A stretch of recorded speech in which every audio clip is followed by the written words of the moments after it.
కావాలనే భర్త మగాడు కాదని చెప్తుంటారు కొంతమంది. భర్తకి ఉన్నటువంటి రక్షణ ఏంటంటే ఎస్ అది అక్కడికే వస్తున్నా. అక్కడ రుజువు చేసుకోవాల్సిన బాధ్యత భర్త పైన ఉంటుంది కదా.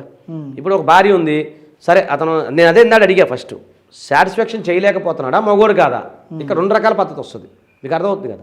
సాటిస్ఫాక్షన్ చేయలేకపోవటం అనేది వేరు, ఏంటి అతను మగోడు కాదు అనకపోవడం వేరు. మగోడు కాదు అంటే అతనికి కొన్ని జీన్స్ ప్రాబ్లంలు ఉన్నప్పుడు అతను ట్రాన్స్జెండర్గా మారుతాడు, అది మగోడు కాదు అంటాం. అంటే కొన్ని అతనిలో కొన్ని లక్షణాలు సంబంధించిన ట్రాన్స్జెండర్స్ ఉంటారు కదా, అలాంటి లక్షణాలు ఉన్నప్పుడు అతను మగతనం లేదు, లేదా మగ వ్యక్తే కానీ లోపల మనసు మాత్రం ఆడ వ్యక్తిగా ఉన్నది అన్నది లెక్క వస్తుంది, అదో లెక్క. అలా కాదు, అతనికి ఒక పర్టికులర్ అవయవం ఏదైతే ఉందో అది పనిచేస్తుంది కానీ ప్రాపర్గా పనిచేయట్లేదు, లేదా అసలు పనిచేయట్లేదు, లేదా అసలు లేదు.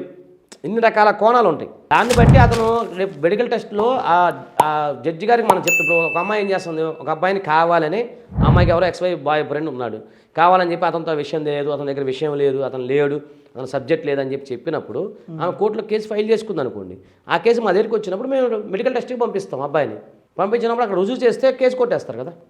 దాని రీజన్ ఏంటి, ఇంపార్టెన్స్ అన్న రీజన్ వస్తుంది. అది ఇంపార్టెన్స్ మీనింగ్ ఏంటి, నపుంసకత్వం అంటాం తెలుగులో. దాని మీనింగ్ ఏంటి, అతనికి ఉన్నా కూడా పని చేయదు.